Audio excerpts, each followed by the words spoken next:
산책편입니다. 재밌게도 이전 그 두 단계 있죠.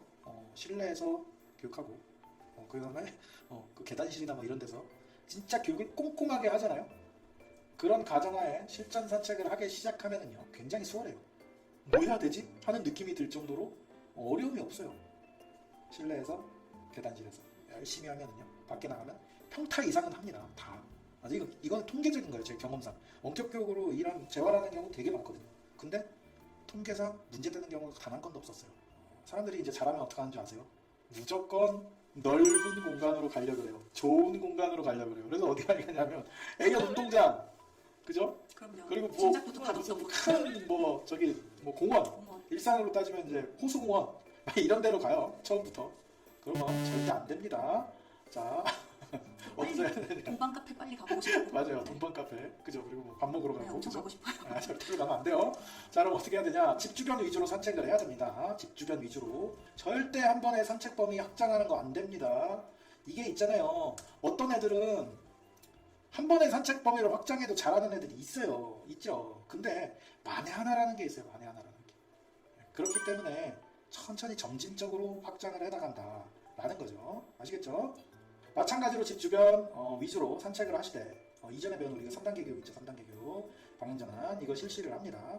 아마 이전 단계까지 충분히 열심히 했으면 잘할 거예요. 뭐 그런 얘기 하시는 분도 있는데 산책 진짜 할 맛 난다. 잘한다. 막 이래요. 그래도 이렇게 전 단계 그 계단실하고 자극 적은 장소들 있죠. 거기에서랑 거의 동일하게 나와야 되거든요. 이 퍼포먼스가. 근데 그거에 못 미치는 부분이 있어? 그러면 조금이라도 못 미친다? 급하게 생각할 필요 없어요. 일주일이고 2주일이고 될 때까지 반복 연습을 해요. 거기서. 네. 그리고 나서 가는 거예요. 자, 근데 집 주변이 만약에 아까 말씀드린 건 차도 막 이러면 어떻게 해요?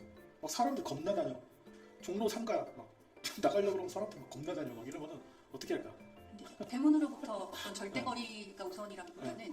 일단 집 근처이면서 자극이 적은 곳이 가장 우선이기 때문에 집 주변에서 어느 정도 자극을 차단한 상태로 산책 연습을 해볼 수 있는 장소를 따로 섭외를 해주셔야 돼요. 그럴 때는. 네. 그렇죠.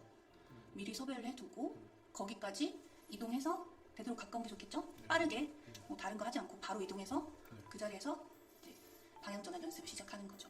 처음부터 너무 강한 곳에서 이 아이 데리고서 이거 하잖아요. 학습 전혀 안 됩니다. 학습이 중요하거든요. 이거 괜찮네. 이런 어떤 좀 왔다 갔다 해도 그래도 괜찮아. 이런 걸 학습해야 되는데 너무 복잡하면 애들이 막 눈이 막 삐용 돌잖아요. 막 도망가야 돼 막 이런단 말이에요. 그러니까 뭐냐 학습을 못 한다. 오히려 자칫 교육이 어떻게 되냐 트라우마가 된다. 사람, 차, 오토바이, 자전거, 다른 개 이런 자극이 없는 장소. 이런 것이 최적이다 라는 거예요. 네. 실전 산책 하실 때 처음에는 그렇게 하고 이제 점점 확장을 하는 거죠. 자, 여기서 다음으로 알려드릴 거는요. 실전 산책 시 이제 리시 컨트롤하기예요. 컨트롤하기. 여러분들 컨트롤하는 거에 대해서 부정적으로 생각하시는 분들이 있는데요. 이 컨트롤은 뭐냐면 아이한테 나의 의사를 전달하는 거예요. 그리고 하지 말아야 될 걸 제어하는 거예요. 무슨 얘기냐면 얘가 도망가. 그럼 너 접어놔야 될 거 아니에요. 그죠? 이런 얘기예요. 컨트롤한다고 해서 막 목줄 잡아채고 이런 거 아닙니다. 자, 절대 바닥에 리시가 끌리지 않게 컨트롤해야 돼요. 이거 무슨 얘기냐면요. 강아지가 있으면 요 다리 사이로 목줄이 이런 식으로 들어가 버려요. 이렇게 감겨서. 그러면 이거 무서워하는 애들은 난리가 납니다. 회오리 치고 막 죽어요.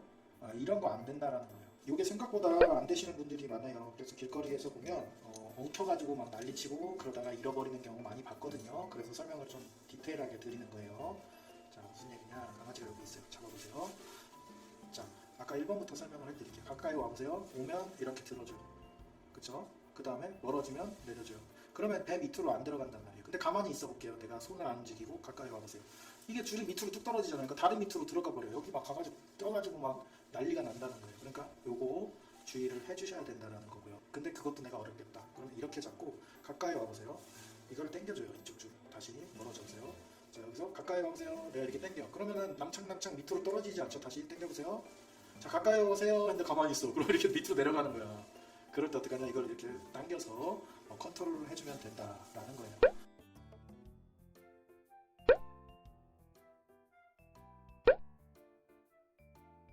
자, 이거 절대 그래서 끌리지 않게 다니는 게 정말 중요하다.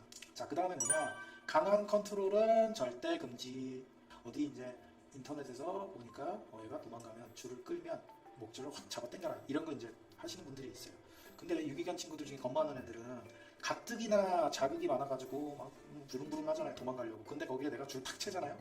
기절합니다. 이게 절대 하면 안 되는 거예요. 자, 하지만 위험한 행동을 할 때는 예외적으로 허용을 해요.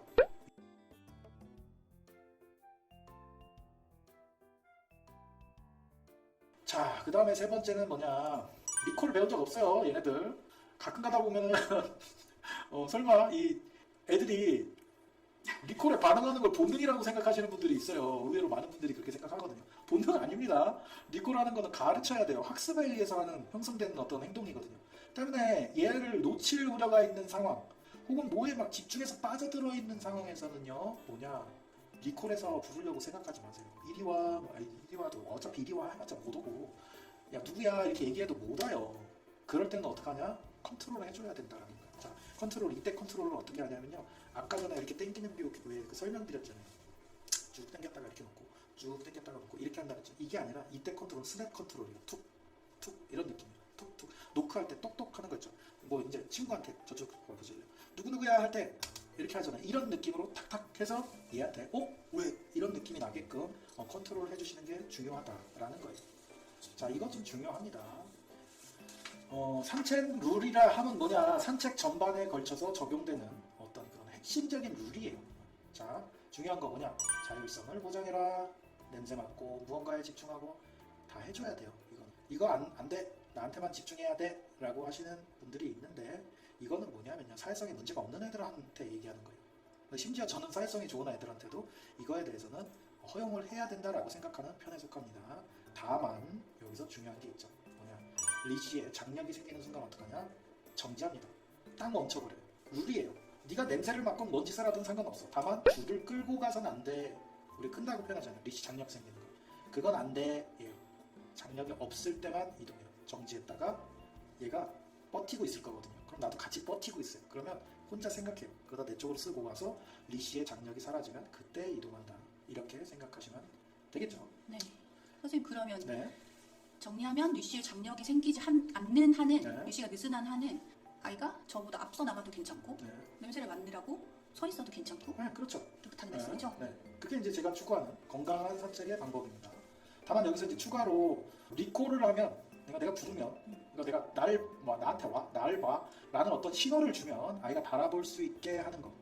이게 이제 제 산책의 철학이죠. 네. 그래서 세 번째 산책 룰은 이제 요거하고 연관돼 있어요. 뭐냐, 부르려면 뭐냐, 얘가 좋아하는 뭔가를 해야 돼요. 그 중에 하나가 보통 음식이죠. 근데 뭐 얘가 터구를 좋아해, 공을 좋아해, 그럼 그거 쓰셔도 상관없습니다. 자, 그래서 보통의 경우에 먹는 거 가지고 교육 많이 하거든요. 음식을 밖에서 먹을 수 있다 라는 가정하에 뭔가가 나타나, 사람이 나타난다, 자동차가 나타난다, 비행기가 지나간다, 낙엽이 떨어진다, 상관없어요. 그럴 때마다 보상을 줘요. 그러면 처음에 이게 잘 안 될 수 있거든요. 근데 하다 보면 어떻게 되냐면요, 아이가 스스로 사람을 보는 행동이 굉장히 강화됩니다. 한 번씩 이렇게 가다가 톡 쳐다봤던 게 나중에는 계속 이렇게 봐요. 그때 내가 리콜 하잖아요. 무조건 오게 됩니다. 그래서 이런 교육들이 산책 룰에서 적용돼서 진행이 돼야 된다. 이렇게 생각하시면 될 것 같아요.